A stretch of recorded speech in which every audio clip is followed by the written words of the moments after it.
Well, hello again. Welcome back to my channel. Alan retired in the Philippines. Now, today's topic is another important one. I'm going to give you an update on Social Security and the changes that's coming up March 31st, 2025. Before I start, I want to make a disclaimer. This is not a political video. Nothing against our past administration or current administration. I just go strictly by facts, okay? I want to make that disclaimer.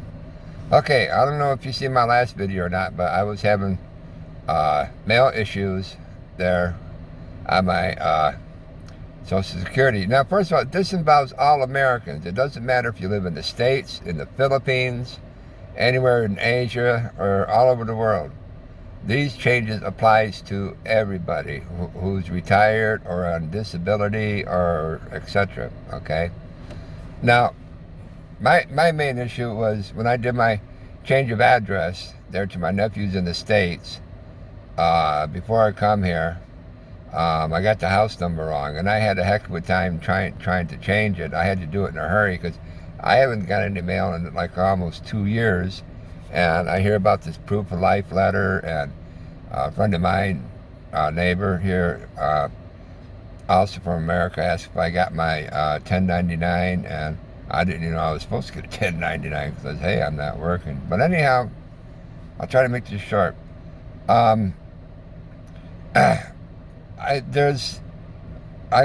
tried signing up on Social Security, my account, and what a headache that was. I guess, I don't know if this rules still apply to this day, but the only time that you can apply is during working hours in the States, and there's a 12-hour difference here from the Philippines and the States. So I tried getting on, and they kept sending me a security code to validate, where I am and stuff, and it would not come through on my Philippine phone. So I asked my nephew, says, do you have time? Can I use your phone number and you send me the verification code to try to sign in my account, Social Security? He said, sure. Well, I did it like, oh my God, 3, 4, 5, 6 different times, and he kept getting new codes and sending to me, and I still couldn't get in there. So my next step was to contact US Embessy in Manila, because a friend of mine told me that a lot of times they'll help you right there on the phone. Now, I also found out that there's other Asian countries around. I'm not exactly who they are. Something like Thailand, Cambodia, Laos, all that. They don't have a UN embassy, so they have to contact Manila U.S. Embassy to get things done for Social Security. Okay. Anyhow, let me give you the phone number. Let me look it up here real quick, in case you need to contact them. The only times you can call is Tuesdays and Thursdays between 8 and 11 o'clock. And their phone number is, you have to put the plus sign first, is the plus sign 632 530 6200. One more time. Plus sign 632 5301 6200. Now, there's a trick to this when you call. It could take an hour to 2 hours. Now, when you call, there's a lot of different options in there. 1 to 4 options. And each time I hit an option, they say, they switch me over, they give you the option, and then you get cut off on the phone where you can't talk to nobody. They say, basically, no matter what you got to do, just make your account your Social Security, my account, and fix things there, or email us or whatever. Well, I didn't want to go through the process of email because that takes a lot of time. I needed to talk with someone direct about changing my mailing address and the proof of life letter. I didn't even know if I had one or not because I didn't want to get cut off, because if you get cut off from Social Security, it can take months to get back on. So anyhow, the trick is when you call, before they switch over to your next option, you keep hitting the repeat button of all the options, and wait for them to answer the phone. After you go through the list like 12 times, you still get cut off. Then you got to call back, and you keep hitting the star button, boom, boom, boom, on the recording before it goes into the next recording, and just hope for someone to answer. I even hit 0 because I went on a website. They said sometimes if you hit 0, you can skip the options and you just wait. It didn't work. But anyhow, finally the phone rang, okay? And it rang. Geez, it was almost like 2 hours after doing this. And it's expensive calling in the Philippines, okay? No matter what service you have. But anyhow, the phone started to ring, and it rings, and it rings, and it rings, and it rings. And I'm there biting my nails like, oh, come on, answer, please, please, please answer. And finally it answered, okay? Now, I found out there's a lot of changes come March 31st, okay? And it's a good thing I called when I did, because that's only like a week from now. Because you need to verify your ID, okay? Now what she did, she took the number of my passport and the due date when I got it, and expiration date, and my mother's maiden name, blah, blah, blah, and everything. We got all through that, no problem. And then she says, how long you been in the Philippines? I said 27 months. And she goes, oh my God. She goes, you did not register with Social Security that you moved to a different country? I said, no, I didn't know I was supposed to. And she goes, we need a Philippines address to change your address. We can't use your nephews in the States. And I explained the reason I did, because when I get something important like a proof of life from Social Security, you have to reply within 30 days. And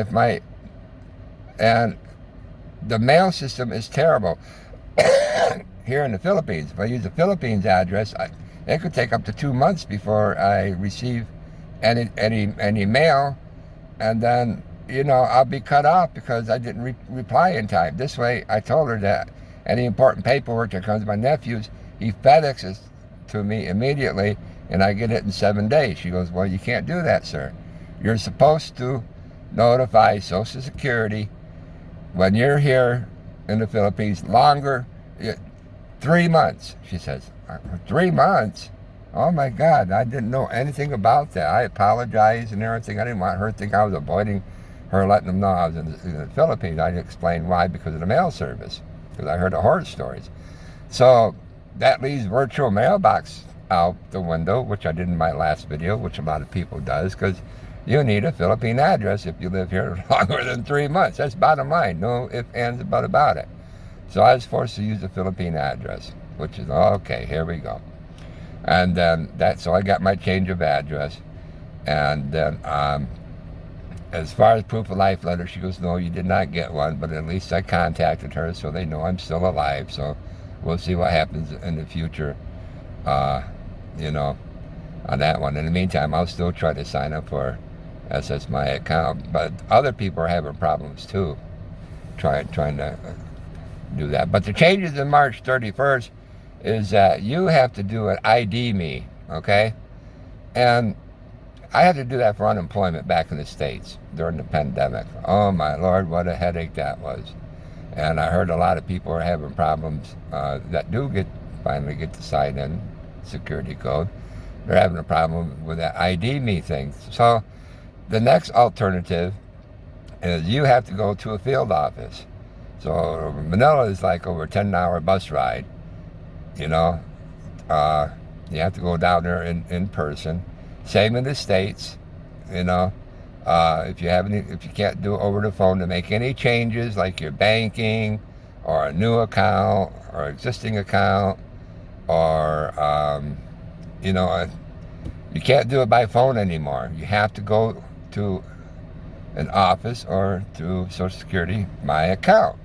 Now, if you can't go through my account now, I found out after the new changes that there's no more walk-ins. You have to make an appointment to go in to Social Security to resolve any matters that you have, and they're backlogged for a freaking month. You know, like, oh my God, you know, and the new administration, like I said, this ain't a person or, you know, political video, but it don't make sense. First they lay out 7,000 workers from Social Security, and they're closing 47 different field offices. They're already shorthanded where it was in the beginning, and it's making it very, very difficult, more difficult for people to stay afloat on Social Security. You know, I don't understand the concept. You know, they say, well, we're doing this because of fraud. Well, I agree. Go after the people that are abusing the system. You know, especially disability people. I've seen it there myself. I have no problem with that. You know, go for it. But does it make sense? You know, it seems like if you're going to go after the people with fraud, you don't be laying off thousands and thousands of workers and closing all these offices. You're going to need all the help you get. Now, I found out that the workers, the way they get paid, they don't get paid through Social Security, the money that we put in. They get paid by the federal government, okay? You know, through our income tax. So that, I don't understand why it made it so much harder. But I contacted my sister, you know, and sent her videos and information about it, and she loves our current president, and I always get a negative reply, you know, oh, that's fake news, blah, blah, blah. No, it is not freaking fake news. Go on the internet. It's big news, you know. But anyhow, I highly suggest, if you can, sign up for my account, you know, get verified before past the 31st, because it's going to be much harder. If you got anything to do with Social Security, do it now while you can, because phone time is going to be a lot worse, and I feel sorry if you got to make an appointment, you know. But can you imagine, there's a lot of people who don't have internet. There's a lot of people over 65 that aren't computer savvy or don't have internet or even how to use computer or you know, and they're disabled, you know, where they can't drive and stuff. You know, how are they going to get these appointments? If they find out that Social Security is cut off, they can't use agencies to take them to the office and everything. And there's going to be so many people there at the office that, you know, I hope they don't have to stand outside in line, you know, for hours. You know, you want to be able to sit down or whatever, but I don't know. It's a freaking mess. But I highly advise take care of this while you can. These changes are real. What else can I tell you here? Just, I don't know. It's very, very frustrating.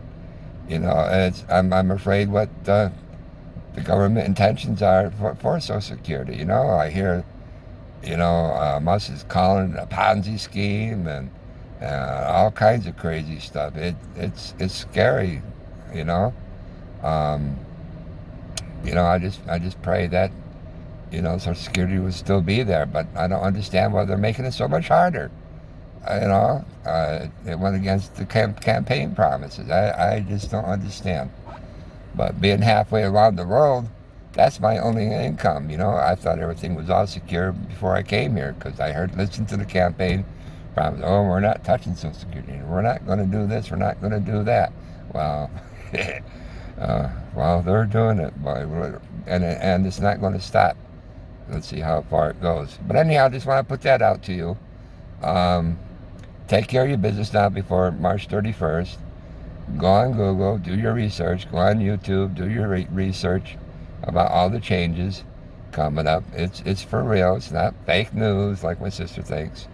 And I pray that she don't have no problem, but I don't know. We'll see what happens. Okay. If you know anything about this, please leave a comment and share it with us, so we can all learn what I missed and didn't say, or what I don't know, or let's share. We're all in the same boat, so just share your opinion. Let's see what we can do. And I'll see you in another video. And I don't know. I'm just frustrated. I try. I want to live in peace. Okay, y'all have a good one. We'll talk to you again.